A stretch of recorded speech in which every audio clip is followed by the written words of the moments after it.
to another interesting episode on the BizBlend podcast with your host, Sana. Now, you all know on BizBlend, business meets mindset, hustle meets heart, and also strategy and soul. Now, today's episode is about something that every entrepreneur faces, whether they admit it or not. Personally, I've faced this as well: fear. And it's not just the fear of failure, it's the fear of success, it's the fear of being seen, and the fear of making the wrong move, or maybe putting up a post on their online and then thinking that, oh my goodness, what exactly did I write? And Tracy, this especially is so relevant for me because I'm a full-time introvert. Big time introvert. I fear posting things online. I fear expressing my opinion because I kind of fear of being seen. So, I mean, this is so much going to be relevant for me and all the young introverts out there, especially. But yes, so to all the listeners, you know that the monster under bed that keeps us stuck, procrastinating, or playing small. It is that monster. But what if we could face that monster and instead of slaying it, we learned how to tame it?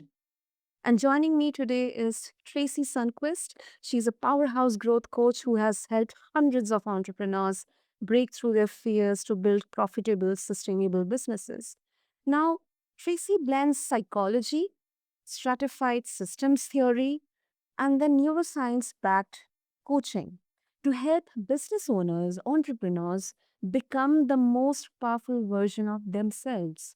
Now, we are going to explore how understanding fear, even befriending it, can supercharge your confidence. It can sharpen your decision making and then unlock the next level of your business growth. So, with that, Tracy, I'm absolutely thrilled to have you on BizBlend. Welcome to the show. Thank you so much, Sana. I'm delighted to be here. Okay. So, Tracy, I really love this metaphor of monster under the bed. It kind of reminds me, when I was just reading through the intro, it's like instead of slaying it, how we can tame it or befriend with it. So it reminds me of that movie Babadook, where the mother, she kinds of first has the fear with the monster under the bed, but then she keeps it in her house. She befriends it, then only she's able to win over that monster. So Mhm. yeah, it's just a pop culture talk. But anyway, Yeah. coming back to the business, what's one of the most common monsters you see entrepreneurs facing, and why do you think those fears show up in business? When it comes to fear, there's two fears that probably every single business owner faces. If I were to say which one is more common, usually it's a fear that's based on what's going to happen in future. I'm not going to make it. I'm not going to land this client. I'm going to lose out on money. It's more about a prediction about something negative. But but even those kind of fears are really rooted in self confidence. So yeah, for me, no matter, regardless of how the fear is starting, or whether it's coming from a past experience or whether it's coming from anxiety created about anticipating a future, what it does is it really bleaches all the color out of the world for that person, right? It takes the joy of what they're doing out of it. And it's not just about not feeling great. It's when you're in a fearful situation, you aren't able to give your best. And that's why it's so important for specifically entrepreneurs to understand and to learn, how can I face this thing with courage, because it never goes away. You only learn to tame it. Mm, that's powerful. That's powerful. And I um it's definitely the fear of unknown or some, the unpredictable future, and then the fear of visibility or fear of charging what, we are worth of. And it's really fascinating how uh, those internal narratives, they sneak into business decisions. You're so right. They're very sneaky, which is why I like to think of them as monsters under the bed, because you gave such a beautiful example, undercharging. So not charging what we're worth because we're afraid that people are just going to, not buy. And that is a consequence of a hidden fear. It's not something we say to ourselves, "Oh, I'm scared they're not gonna buy, so I better, drop my prices." It's something that you do without even thinking. And it's so important for you to understand when those kind of decisions are being taken from a fear place rather than from a growth and a healthy place. Absolutely, absolutely. And Tracy, you teach that fear isn't something to eliminate, but it is something we can work with. Uh, I mean, of course, it's easier said than done. So, can you walk us through what taming the monster actually looks like in the practical terms? Absolutely. When it comes to fear, we need fear. Fear it's a response to perceived danger. So fear is supposed to keep us safe. The problem is we're bombarded by negative information, and with the way that things are going, there's a lot of really scary things, like real scary things, not imagined, actual. And what Mm, this does is it can actually wire us to be in a constant state of fear, which is very, very destructive. So, for anybody who experiences fear and understands that they're operating from a fear based, it's going to be mm, important to understand. Okay, so I'm feeling this. There's I think two big ways to get started, and Brene Brown speaks about this beautifully. mm, She says mm, the first one is to focus on gratitude. So when you're feeling kind of overwhelmed, or you feeling afraid, or you feeling kind of nervous about something, you can focus on things that you are grateful for, things that you value, things that you appreciate. Because you can't mm, be afraid and in a state of gratitude at the same time, right? So fully develop, fully be in that state of appreciation. The mm, other thing is to develop your curiosity. When you start feeling those things, it's about kind of saying to yourself, that's interesting, what is this voice trying to protect me from? Right. So rather than just buying into it and your behavior kind of aligning with what that internal narrative is saying, it's to flip it into a question. Okay, what mm, is this? So for you, it might be, if you're going to put a post out there and people aren't going to like it, and that's what the voice is saying. You could frame it like, that's very interesting. What would happen if nobody liked it? What harm is that going to do? And just follow that line of questioning. I think yeah, another very powerful thing that you can do, and this is a hard one, is to mm, cultivate courage. Right? It's to build up your courage bones. And what that means mm, is go outside of your comfort zone. So take up a sport, start a support group, learn a new skill, join a group like Toastmasters, but do something outside of the normal things that you do so that you build up that tolerance and you can start telling yourself, I can handle it. It doesn't matter what happens, I can handle it because look at all these things that I've done. I think there's two more that I want to mention. The one is reframing the story. So, Sona, you also said that you are an introvert, and that yeah, this is something that's very big for yourself. But yes, sometimes we need to challenge that. So I was incredibly introverted when I was growing up. But because of the career that I went into, introverted and my identity, those two things didn't go anymore. I didn't feel that those two things fit. So I had to challenge myself to say, well, do you know what? I don't have to be an introvert. That doesn't have to be my story. I can be confident. So do you know what? I can be an ambivert. I can be extroverted when I need to be, and I can be introverted when I'm, just by myself. So reframe what you're saying. Make yourself the hero of your story and don't let that little voice knock you down. right? Those positive affirmations are so incredibly powerful. I actually have a lot of entrepreneurs who say when they were going through the darkest days of trying to get their business up and running, what they would say, they would repeat. I mean, I had one entrepreneur who would go stand in front of the mirror and just say, I'm a machine, I'm a machine. And you know what? He showed up like that. And then just the last one, and this is quite a fun one, is to try and exaggerate the fear. So if you have a fear of public speaking or if you have a fear of going to a client meeting, try and Mhm. see yourself as a cartoon.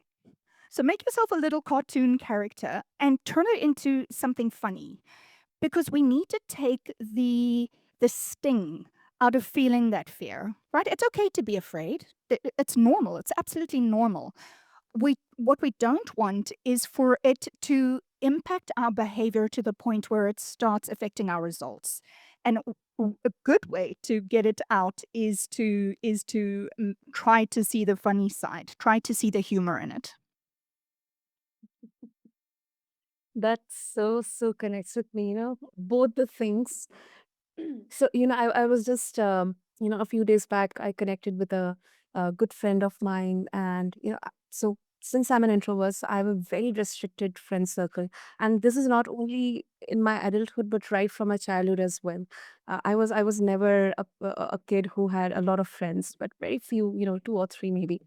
So I was just reconnecting with that friend, and I kind of shared my life experiences with him. So he just shared me, you are not introvert, you're ambivert.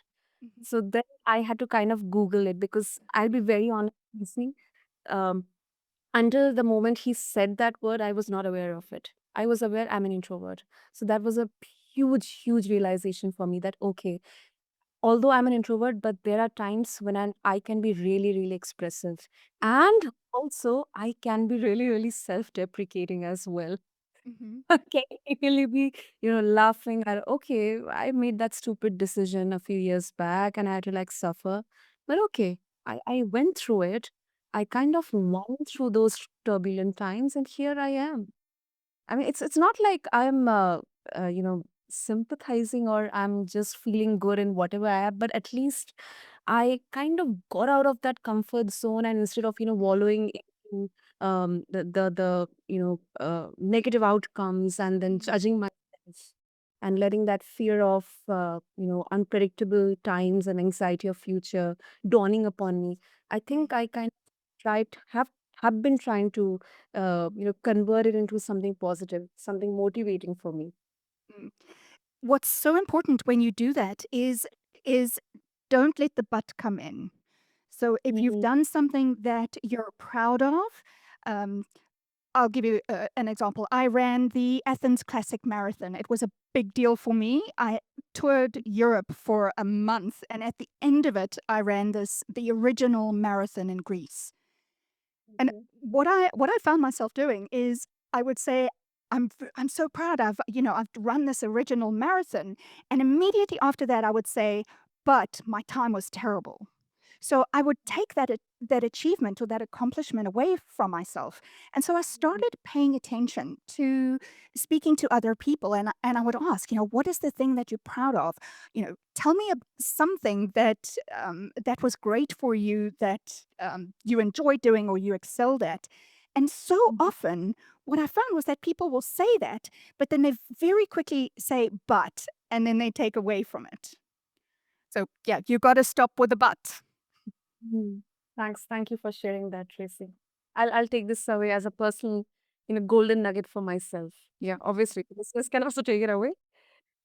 I'll take it. Just another thing, well, I mean, if we're gonna make it kind of personal, there's nothing wrong with being an introvert.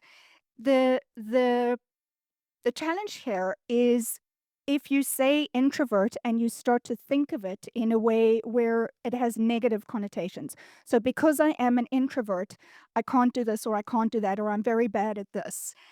Words have power. And in fact, Bruce Lee said words have power. That's why it's spelling, like magic power, right? Spelling.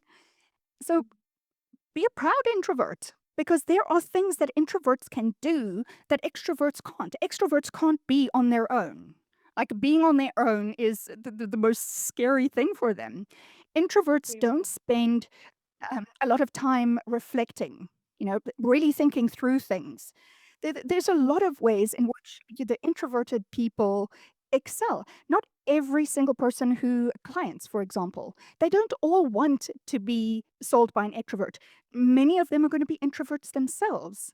So having someone who comes across more calm and that's absolutely not a bad thing at all. I absolutely agree with you, Tracy.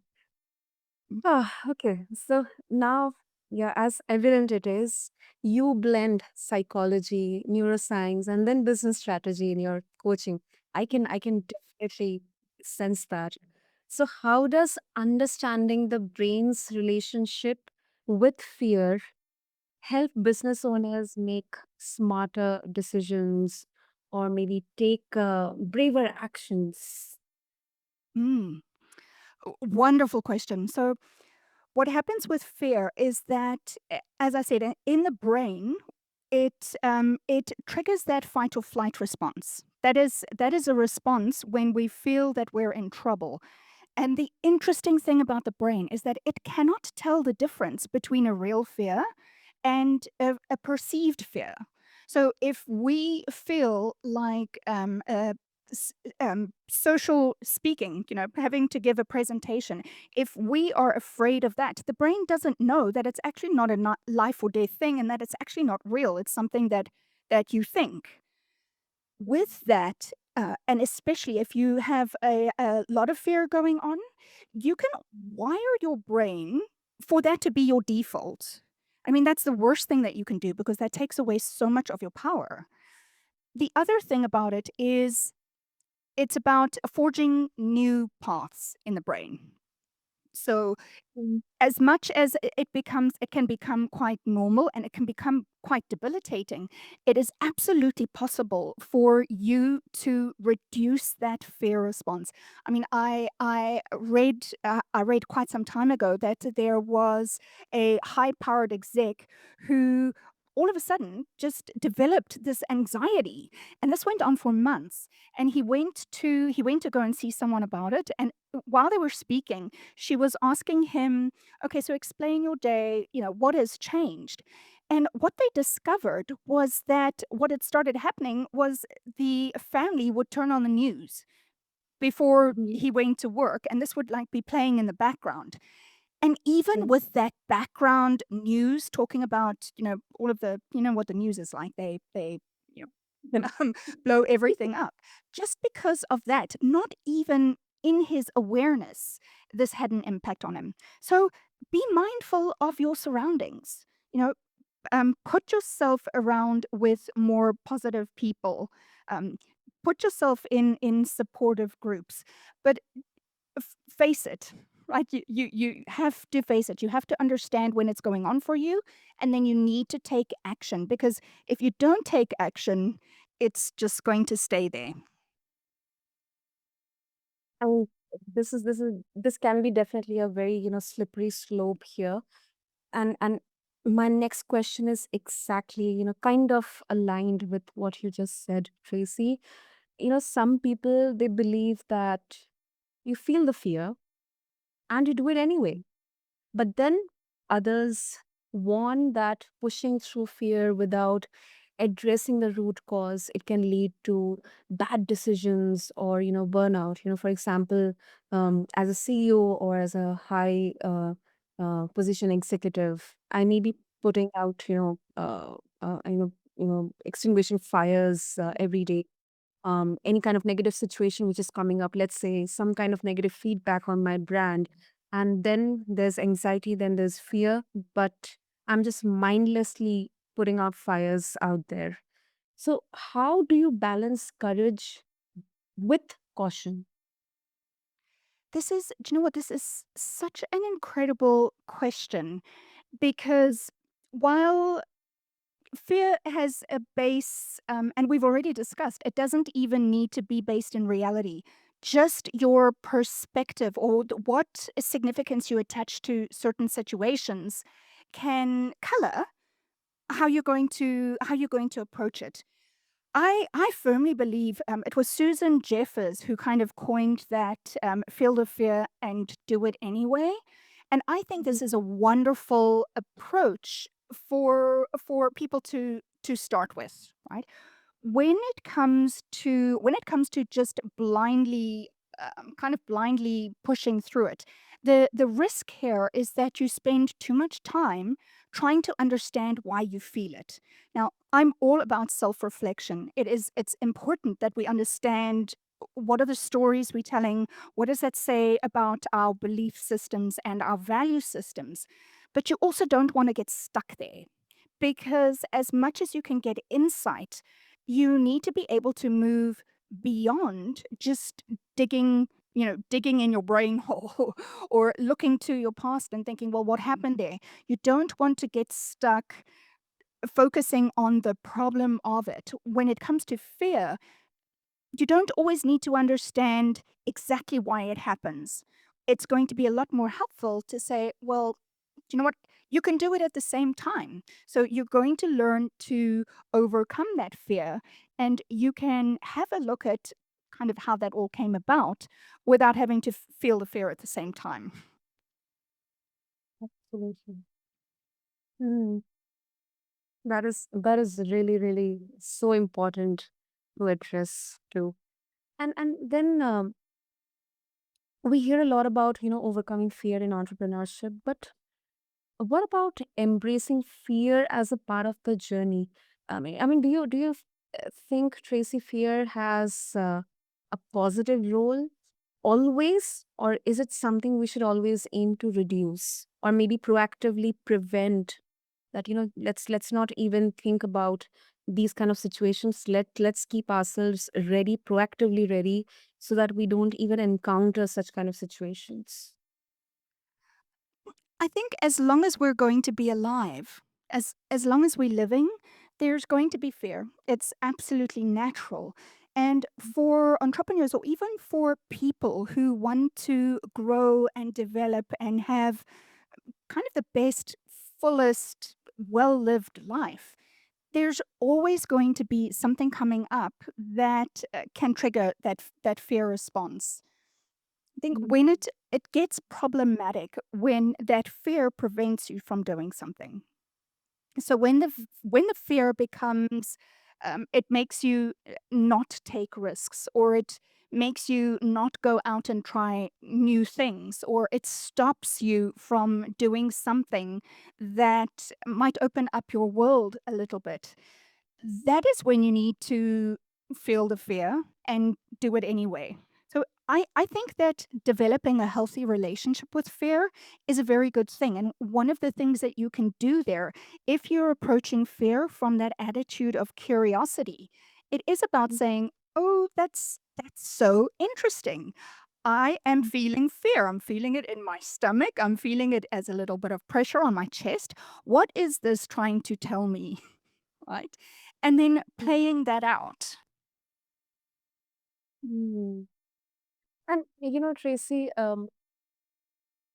since you have been into psychology, so in terms of psychology, I mean, I'm no expert, but in my so many conversations around mental health, trauma, does childhood, or maybe the culture we are brought in, or the environment we grow within, do all these factors also affect in some or the other way, especially for entrepreneurs?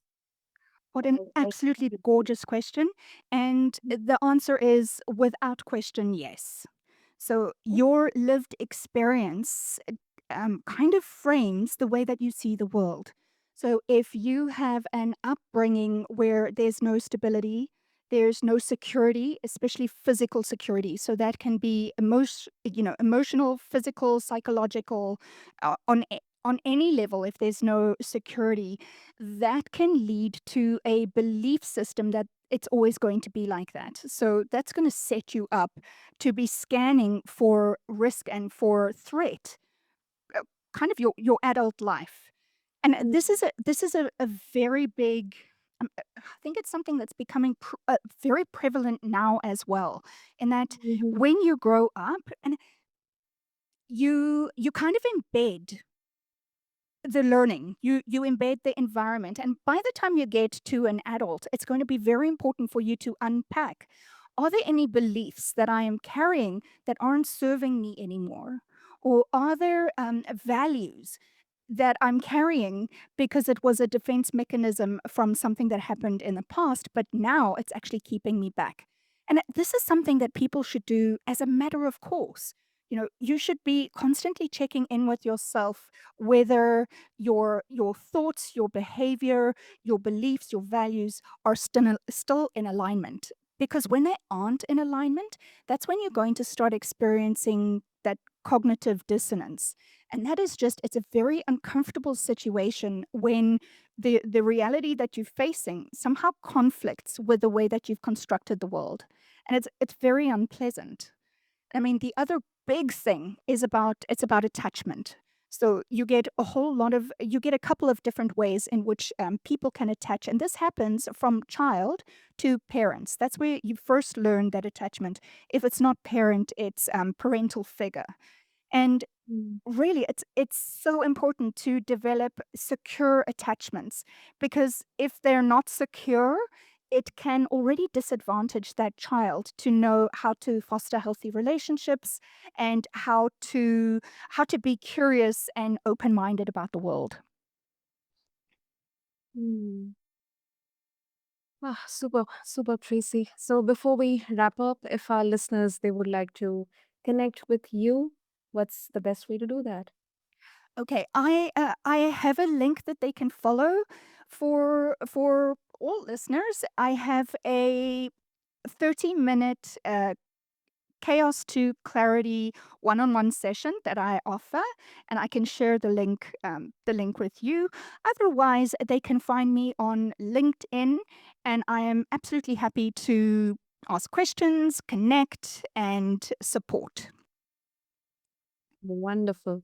I'll make sure to have all the links in there, Tracy, in the show notes. And this has been such a wonderful, insightful, I mean, personally speaking, such a learning conversation for me, Tracy. And thank you so much. I mean, I really loved how you reframe fear not as a barrier, but as an ally in our growth journey.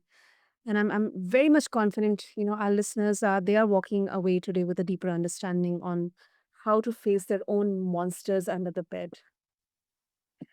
Wonderful. I'm glad that it could do some good.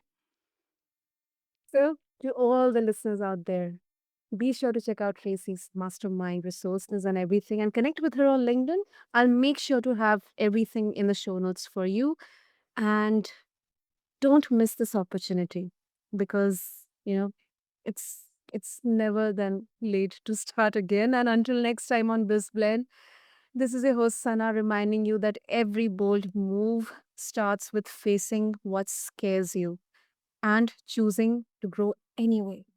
With that, thank